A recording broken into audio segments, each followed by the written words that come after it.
NIA से जांच खुलेगा राज। बात उसी की कर रहे हैं। छत्तीसगढ़ में पिछले एक महीने में बीजेपी नेताओं की हत्या के मामले में आरोप प्रत्यारोप की सियासत चल रही है। कांग्रेस बीजेपी दोनों आमने सामने आ गए हैं। एनआईए जांच को लेकर राज्य सरकार की मंशा पर ही बीजेपी सवाल उठाने लग गई है। पूर्व सीएम रमन सिंह कह रहे हैं कि सीएम भूपेश बघेल का चरित्र दोहरा है और वो सामने आ गया है। सीएम भूपेश बघेल ने कहा कि बीजेपी को लगता है कि जांच ठीक ढंग से नहीं हो रही है और इसीलिए डीजीपी ने एनआईए को पत्र लिखा है।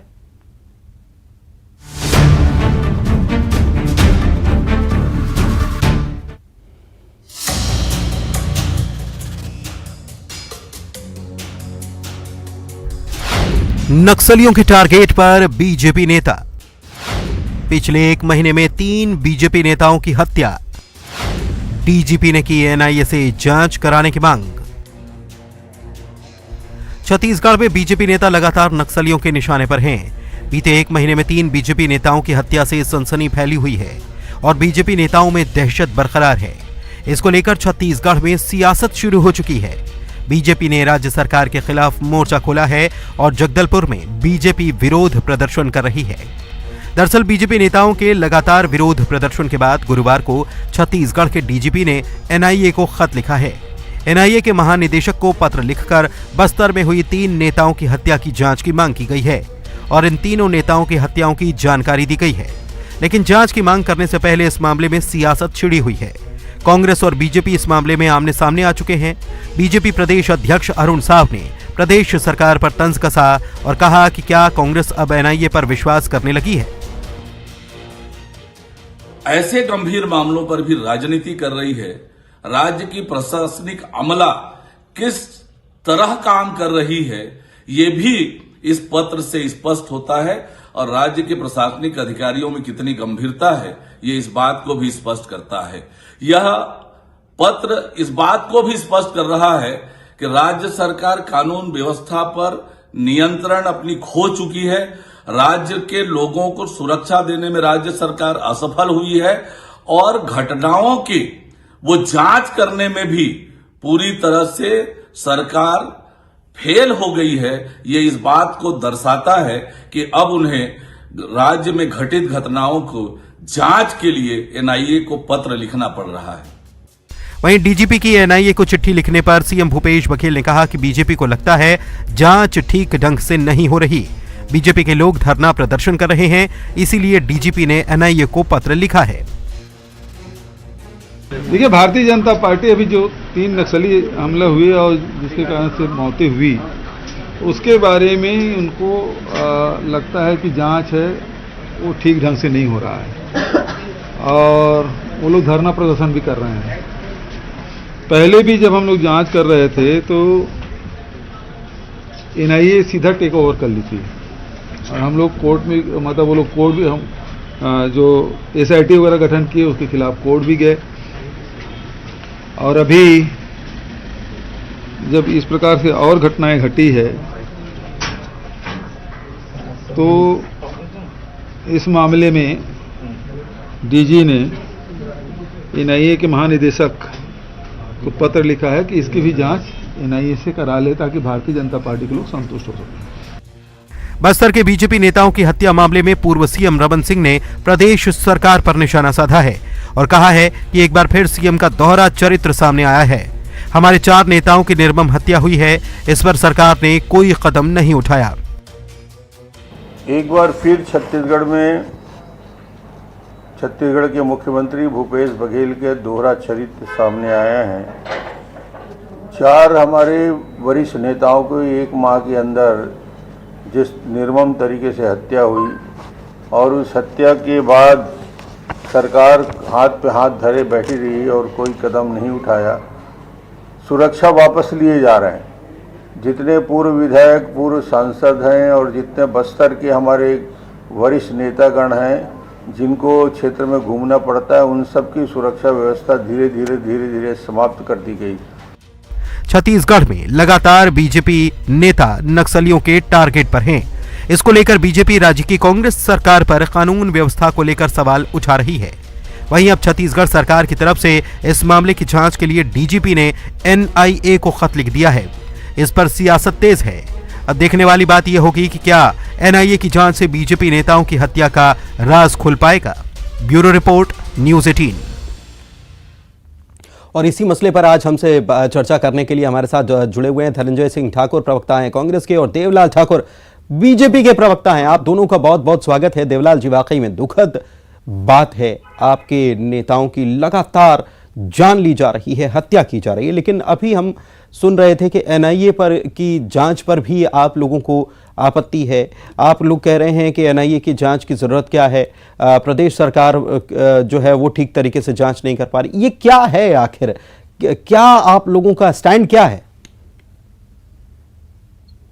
देखिए, वर्तमान की कांग्रेस सरकार आदिवासी अंचल में नक्सलियों से वहां के रहवासियों की रक्षा नहीं कर पा रही है।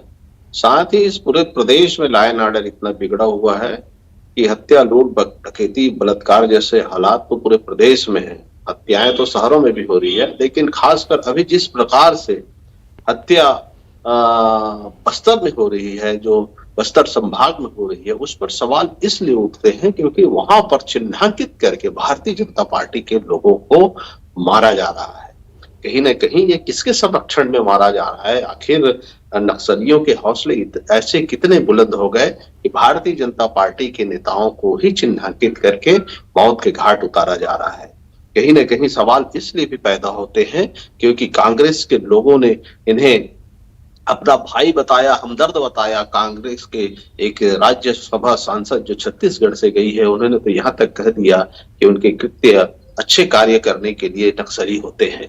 तो कहीं ना कहीं जब कांग्रेस के लोग इस प्रकार के बात करते हैं और ऐसे काम करते हैं कि नक्सलियों को ले जाकर दिगर प्रदेशों में उनका इलाज तक करवाते हैं, तो सवाल तो उठेंगे ही। और निश्चित ही भारतीय जनता पार्टी के लोगों की शहादत हुई है, तो इसमें कहीं ना कहीं एक बड़ा खेल चल रहा है। और ऐसे विषय पर छत्तीसगढ़ की जो पुलिस है, वहां के नेताओं को सुरक्षा न दे पाना और वहां के जो चिन्हांकित नेताओं हैं उनकी सुरक्षा को वापस लेना एक कहीं ना कहीं संशय को जन्म देता है, षड्यंत्र को जन्म देता है। अब बात एनआईए की आती है। ये कांग्रेस और भूपेश बघेल का दोहरा चरित्र है। इसके पहले आपके चैनल के माध्यम से हो या सार्वजनिक रूप से सारे अखबारों के माध्यम से हो, कांग्रेस के लोगों ने एनआईए के ऊपर कभी भी विश्वास नहीं किया। हमेशा एनआईए को संदिग्ध घेरे में रखा और उसकी विश्वसनीयता पर हमेशा सवाल उठाते रहे।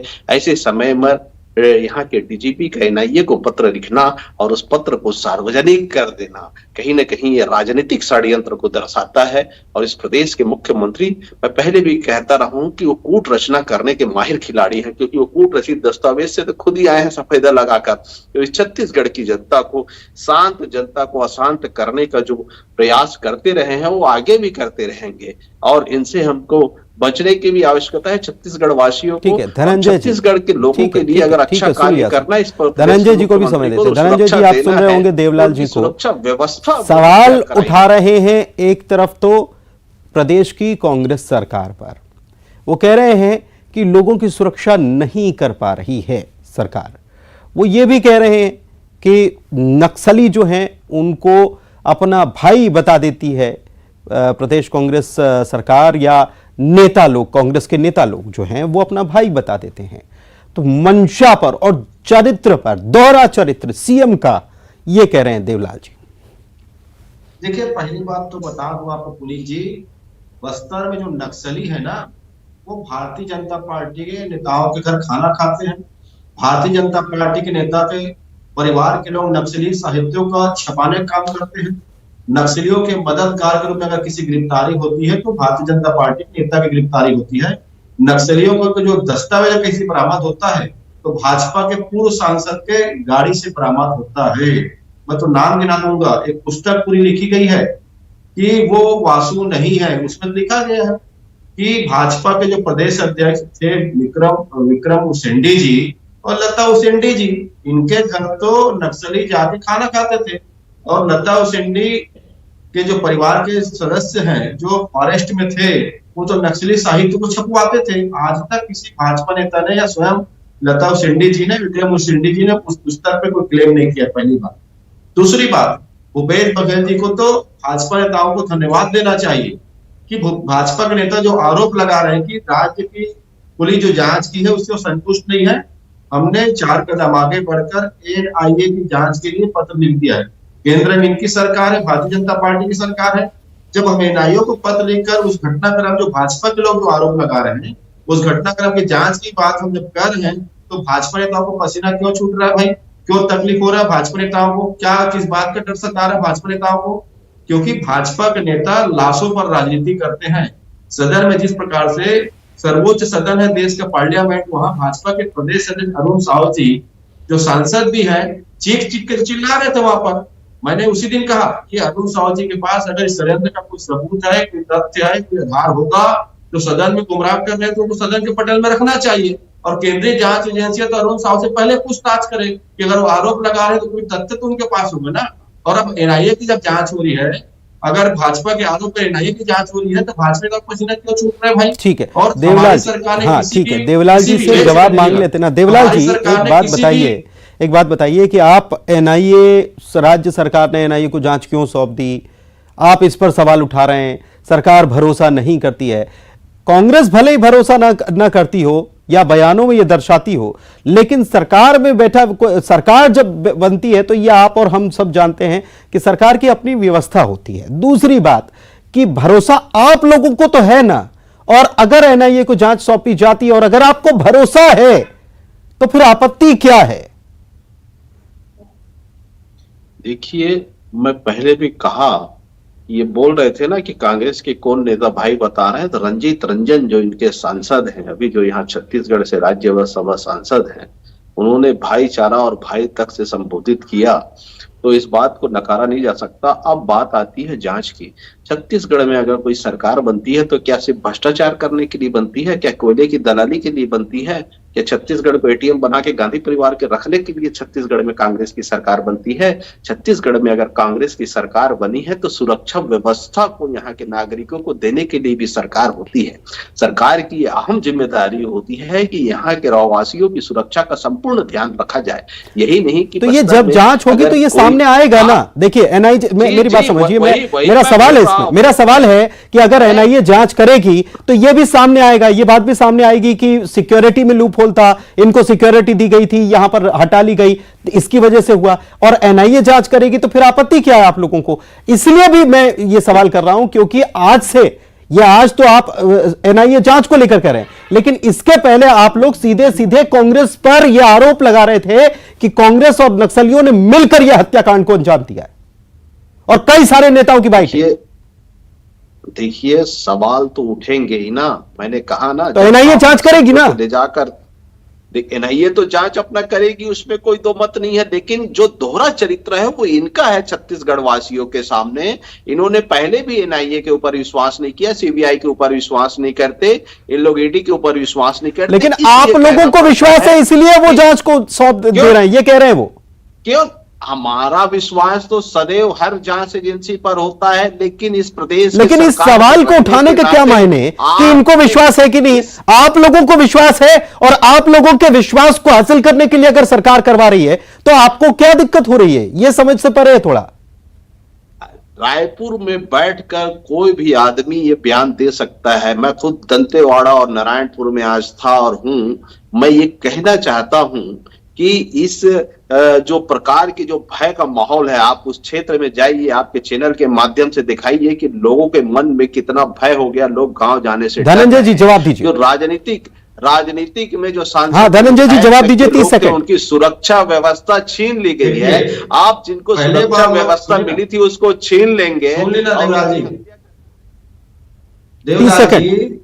पहला भारतीय जनता पार्टी, मैंने कहा ना, जब कांग्रेस की सरकार इनके मांगों पर एनआईए जांच की बात कर रही, इस घटनाक्रम की जिस पर भाजपा आरोप लगा रही है, एनआईए जांच के नाम से जो भाजपा नेताओं के पसीने छूट रहे हैं, समझ में आता है किस प्रकार से प्रदेश की जनता को गुमराह करने का भारतीय जनता पार्टी कर रही थी, किस प्रकार से लाशों पर राजनीति करने का भाजपा कर रही है। इनको अपने कार्यकर्ताओं के जाने का दुख नहीं है, ये तो राजनीति की, मैं कहूंगा इनकी हवस कहूंगा। चलिए ठीक है, ठीक है। आप कह रहे हैं, कांग्रेस कह रही है कि ये राजनीति की हवस के चलते इस पर राजनीति की जा रही है, कार्यकर्ताओं की मौत पर, बीजेपी नेताओं की मौत पर बीजेपी राजनीति कर रही है। लेकिन बीजेपी कह रही है कि सरकार सुरक्षा प्रदान नहीं कर पा रही है अपने ही राज्य के लोगों को। देखना होगा लड़ाई कहां तक जाती है। बहुत शुक्रिया आप दोनों मेहमानों को चर्चा में शामिल होने के लिए, और इसी के साथ डिबेट में इतना ही।